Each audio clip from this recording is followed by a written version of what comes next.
where Moses, Eleazar, and the other Israelite leaders met the troops outside camp.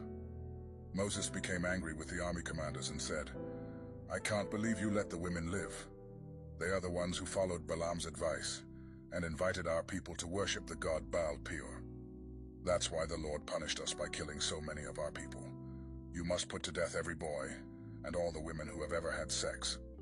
But do not kill the young women who have never had sex. You may keep them for yourselves." Then Moses said to the soldiers, "If you killed anyone or touched a dead body, you're unclean and have to stay outside the camp for 7 days. On the 3rd and 7th days, you must go through a ceremony to make yourselves and your captives clean. Then wash your clothes and anything made from animal skin, goat's hair, or wood." Eleazar then explained, "If you need to purify something that won't burn, such as gold, silver, bronze, iron, tin, or lead, you must first place it in a hot fire. After you take it out, sprinkle it with the water that purifies. Everything else should only be sprinkled with the water. Do all of this just as the Lord commanded Moses. Wash your clothes on the 7th day, and after that you will be clean and may return to the camp." The Lord told Moses, "Make a list of everything taken from the Midianites, including the captives and the animals. Then divide them between the soldiers and the rest of the people. Eleazar the priest and the family leaders will help you. From the half that belongs to the soldiers, set aside for the Lord 1 out of every 500 people or animals, and give these to Eleazar. From the half that belongs to the people, set aside 1 out of every 50, and give these to the Levites in charge of the sacred tent." Moses and Eleazar followed the Lord's instructions and listed everything that had been taken from the Midianites. The list included 675,000 sheep and goats, 72,000 cattle, 61,000 donkeys, and 32,000 young women who had never had sex. Each half included 337,500 sheep and goats, 36,000 cattle, 30,500 donkeys, and 16,000 young women. From the half that belonged to the soldiers, Moses counted out 675 sheep and goats, 72 cattle, 61 donkeys, and 32 women, and gave them to Eleazar to be dedicated to the Lord.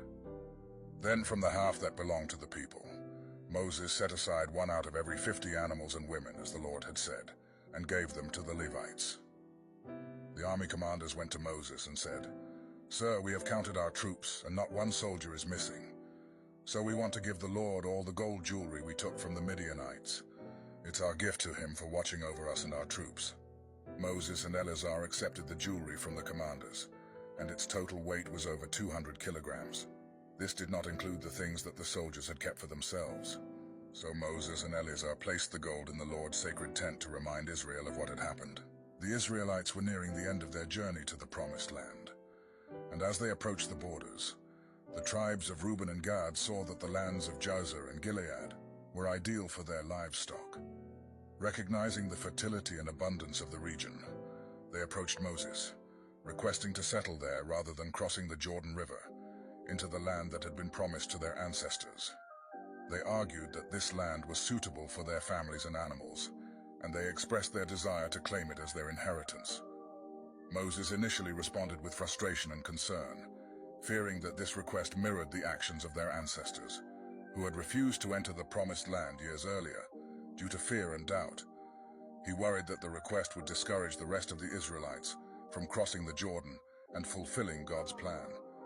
Moses reminded them of the consequences that had befallen the previous generation for their disobedience, including wandering in the desert for 40 years. He feared that another act of disobedience would bring further punishment upon the people. However, the leaders of Reuben and Gad reassured Moses that they had no intention of abandoning their fellow Israelites. They proposed a compromise. They would build fortified cities in the land for their families and livestock, but the men would still cross the Jordan fully armed, fighting alongside the rest of the tribes until the land across the river was conquered and allotted. Once the other tribes had settled, they would return to their own lands, east of the Jordan. Moses, after consulting with God, agreed to this proposal on the condition that they fulfill their promise to assist their brothers in battle. Satisfied with the arrangement, Moses divided the land of Gilead between the tribes of Reuben, Gad, and half of the tribe of Manasseh, another tribe that sought territory on the east side of the Jordan. This region, with its rich pastures and strategic cities, became the inheritance of these tribes. The leaders of Reuben, Gad, and Manasseh began preparing their families and livestock for life in these new territories, while also readying their warriors for the battles ahead across the river. With the tribes' agreement settled, the Israelites resumed their preparations for entering the Promised Land.